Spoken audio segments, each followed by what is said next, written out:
پہلے جو پاکستان کا ایک بہت بڑا مسئلہ ہے جو پوری دنیا میں ہمیں اس کی ہزیمت اٹھانی پڑ رہی ہے وہ پولیو کے حوالے سے ہے۔ پوری دنیا میں پولیو ختم ہونے کے قریب ہے، صرف پاکستان اور افغانستان یہاں پہ پولیو رہ گیا ہے۔ ہم کتنے قریب ہیں، کتنے دور ہیں، اس سلسلے میں بات کریں گے۔ ہمیں جوائن کر رہے ہیں بلوچستان سے، کوئٹہ سے عبدالسمیع خان صاحب۔ سمیع خان صاحب ٹیکنیکل سپورٹ آفیسر ہیں ای او سی بلوچستان میں، ان سے گفتگو کرتے ہیں۔ سمیع صاحب السلام علیکم اور پروگرام میں خوش آمدید۔ وعلیکم السلام۔ سمیع صاحب، آج ایک خبر آئی تھی کہ بل گیٹس جو کہ پولیو کے حوالے سے بڑا انٹرنیشنل انیشیٹو بھی لے رہے ہیں، ان کی ہمارے آرمی چیف سے ٹیلی فونک گفتگو ہوئی اور اعادہ ہوا ایک دفعہ پھر پولیو کو جڑ سے اکھاڑ پھینکنے کا۔ کمٹمنٹ آپ کو ہر لیول پہ نظر آتی ہے، گورنمنٹ ہو گئے، لوگوں کے حوالے سے ہو گئے، میڈیا بھی بھرپور سپورٹ کر رہا ہے، تو کامیابی سے ہم کتنے دور ہیں؟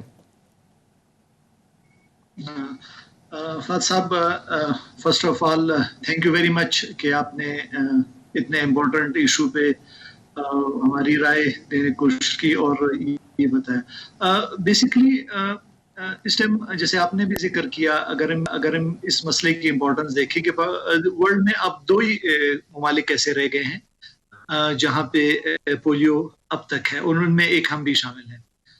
دوسری بات، ابھی آپ نے ریسنٹلی سنا ہوگا کہ افریقن جو کنٹریز نائجیریا، وہ بھی پولیو فری ڈکلیئر ہوئی، تو ہم بھی تقریباً قریب پہنچ چکے ہیں اس کے۔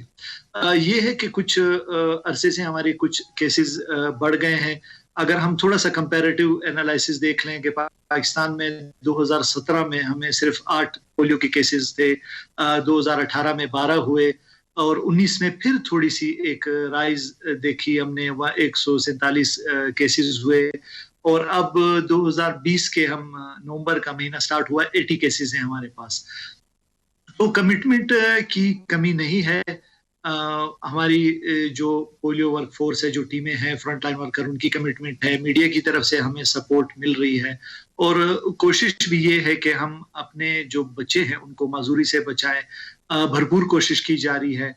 بیچ میں کچھ ایک فیز آیا جو پوری دنیا نے دیکھا، ایک پینڈیمک کووڈ کا ایک سلسلہ چلا، جس کی وجہ سے فروری مارچ کے بعد ہماری کمپینز نہیں تھی، اور بڑی مشکل سے ان حالات میں جولائی سے ہم نے واپس یہ ایکٹیویٹی۔ سمیع صاحب، میرا سوال یہ ہے کہ دیکھیں، وہ تو 2020 میں آپ یہ کووڈ کو بلیم کر سکتے ہیں، لیکن 2019 میں 2018 سے جب کیسز بڑھنا شروع ہوئے، وہاں پہ ہم سے کیا غلطی ہوئی، کہاں پہ کوتاہی ہوئی جس کو ہمیں سدباب کرنا پڑے گا تاکہ دوبارہ یہ چیز نہ آئے؟ دیکھیں جی، اس میں اگر ہم تھوڑا سا اس پروگرام کو اینالائز کر لیں، ہمیں اس پروگرام میں ہماری جو پبلک ہے اس کی سپورٹ چاہیے۔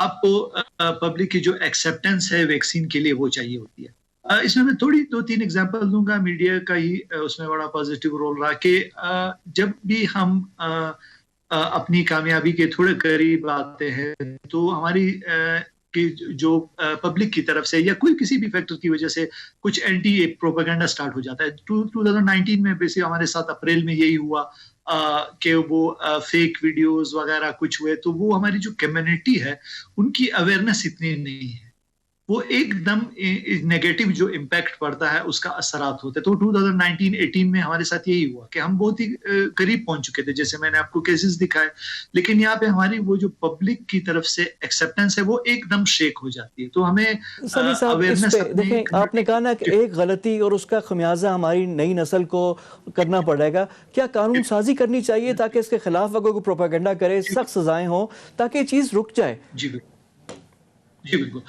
دیکھیں فاضل صاحب، کیونکہ ہم تو ٹیکنیکلی اس پروگرام کو دیکھ رہے ہوتے ہیں، قانون سازی شاید ہمارے اس میں نہیں آتی۔ ہم بار بار یہ کہہ رہے ہیں کہ اگر قانون سازی ہو تو بہت بہتر ہے، کیونکہ یہ ہمارے بچے ہیں اور چھوٹی سی غلطی کی وجہ سے معذور ہو جاتے ہیں۔